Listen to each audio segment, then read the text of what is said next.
ध्यान यज्ञ वर्णन। ऋषि ने पूछा, हे सूत जी, विरक्त और ज्ञानियों के द्वारा ध्यान योग श्रेष्ठ कहा गया है, सो आप हमें ध्यान योग को विस्तार पूर्वक वर्णन कीजिए। सूत जी ने कहा, एक बार एक गुफा में शिवजी महाराज भवानी के साथ सुख पूर्वक विराजमान थे। तब वहां पर मुनीश्वरों ने आकर उन्हें प्रणाम किया और स्तुति की। हे वृषभध्वज, अत्यंत कालकूट नाम के विष को आपने नष्ट कर दिया। आप में ही संपूर्ण जगत स्थित है। इससे प्रसन्न होकर शिवजी ने कहा, हे ऋषियों, कालकूट विष नहीं है, किंतु यह संसार ही विष है। इससे सब प्रकार इस संसार से बचना चाहिए। देखा हुआ तथा सुना हुआ दोनों प्रकार का जो त्याग कर देता है, वही संसार कहा है। निवृत्त लक्षण धर्म है और अज्ञान मूलक संसार है। उद्भिज, स्वेदज, अंडज और जरायज 4 प्रकार के जीव हैं। विषयों की निवृत्ति भोग से नहीं होती, किंतु भोगने से तो वे इस प्रकार बढ़ते हैं जैसे अग्नि घी द्वारा और बढ़ती है। राग, द्वेष, भय आदि नाना प्रकार के रोगों से ग्रस्त प्राणी छिन्न मूल वृक्ष की तरह विवश होकर गिर जाते हैं। पुण्य रूपी वृक्ष का क्षय होने से देवता भी स्वर्ग से पतित होकर अनेकों कष्टों को भोगते हैं। कीट, पक्षी, मृग, पशु आदि सबको इस संसार में दुखी ही देखा है। देवता, दैत्य, नृप, राक्षस सबको दुखमय देखा है। उस तप से नाना प्रकार के दोनों से आत्मा लब्ध नहीं होती, जैसी कि ज्ञानियों को लब्ध होती है। पर और अपर 2 विद्याएं हैं। अपर विद्या वेद, शिक्षा, कल्प, व्याकरण आदि है। परा विद्या अक्षर है, जो शब्द रूप रस है। किंतु शिवजी ने कहा है कि मैं सब कुछ हूँ। जगत मुझ में ही लय होता है तथा मुझसे ही उत्पन्न होता है। मेरे सिवाय कुछ नहीं, ऐसा जानना चाहिए। मोक्ष का हेतु ज्ञान है। आत्मा में स्थित पुरुष ही मुक्त होता है।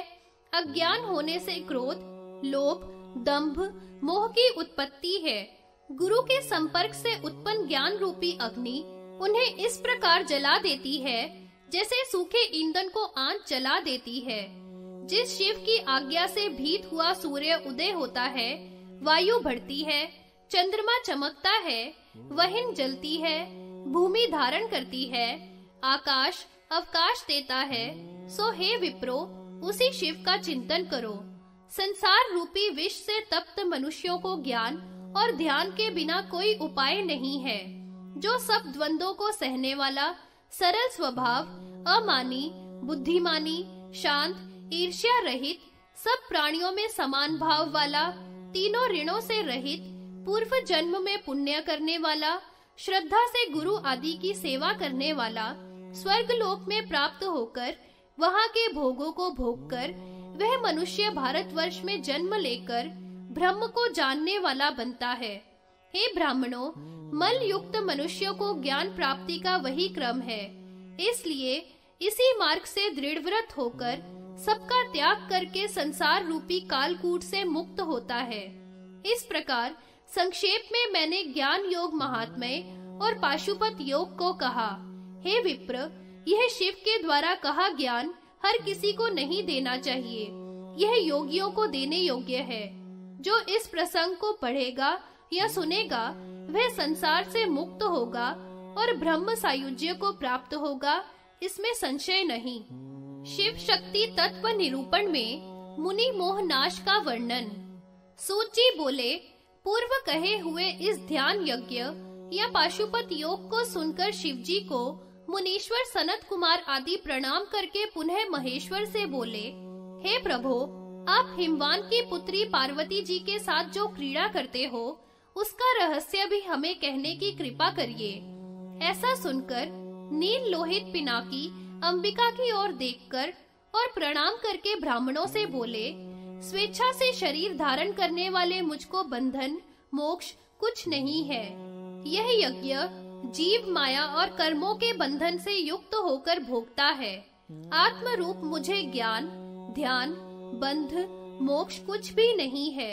यह प्रकृति पहले मेरी आज्ञा से मेरे मुख को देखने लगे और भवानी शंकर की तरफ देखने लगी। माया मल से निर्मुक्त वह मुनि बड़े प्रसन्न हुए और उमा एवं शंकर में भेद वास्तव में नहीं है तथा शंकर ही दो प्रकार के रूप में स्थित है, इसमें संदेह नहीं। परमेश्वर की आज्ञा से यह विज्ञान उत्पन्न होता है, तब क्षण मात्र में ही मुक्ति होती है, करोड़ों कर्मों द्वारा नहीं। प्राणी गर्भ में हो, बालक हो, तरुण हो, वृद्ध हो, सब परमेष्ठी शिव जी की कृपा से क्षण मात्र में मुक्त हो जाते हैं। यही जगन्नाथ शिव बंध मोक्ष करने वाले हैं। भू भुवः स्वः मह जन तप सत्य आदि लोकों, सातों द्वीपों में, ब्रह्मांड में, सब पर्वत तथा वनों में संपूर्ण जीव जो भी रहते हैं, वह चराचर प्राणी सब शिव का ही रूप है, सब ही रुद्र स्वरूप है। अतः ऐसे रुद्र पुरुष को नमस्कार है। रुद्र की आज्ञा से यह देवी अंबिका स्थित है। यह सुनकर सब देवता और मुनीश्वर प्रसन्न हुए और अंबिका के प्रसाद से शिव सायुज्य को प्राप्त हुए। पाशुपत योग का विस्तार से निरूपण। ऋषि बोले, हे सूत जी, किस योग से योगियों को अणमादिक सिद्धि और सत्पुरुषों को गुण प्राप्ति होती है, सो विस्तार से हमसे कहिए। सूत जी बोले, अच्छा, अब मैं परम दुर्लभ योग को कहूँगा। आदि में चित्त में 5 प्रकार से शिव की स्थापना का स्मरण करना चाहिए। सोम, सूर्य और अग्नि से युक्त चित्त में पद्मासन की कल्पना करनी चाहिए तथा 26 शक्तियों से युक्त उस कमल के मध्य में उमा सहित शंकर का 16 प्रकार से और 8 प्रकार तथा 12 प्रकार से स्मरण करे। इसी से अणुमादिक शक्ति प्राप्त होती है, अन्यथा कर्मों से नहीं। अणिमा, लघिमा, महिमा प्राप्ति होती है। इन अणमादिक शक्तियों से युक्त योगी को शब्द, स्पर्श, रूप, रस, गंध, मन उसकी इच्छा से प्रवृत्त होते हैं, अपनी इच्छा से प्रवृत्त नहीं होते। ऐसा योगी न जलता है, न मरता है, न छेदा जा सकता है। वह अपवर्ग नाम वाले परम दुर्लभ पद को प्राप्त होता है। ऐसा यह पाशुपत योग जानना चाहिए। ब्रह्मा का ही सदा सेवन करना चाहिए। ब्रह्म ही परम सुख है। वह हाथ पैर से रहित, जीभ मुख से रहित अत्यंत सूक्ष्म है। वह बिना आँखों के ही देखता है, बिना कान के सुनता है तथा सबको देखता है, सबको जानता है। उसी को महान पुरुष कहते हैं।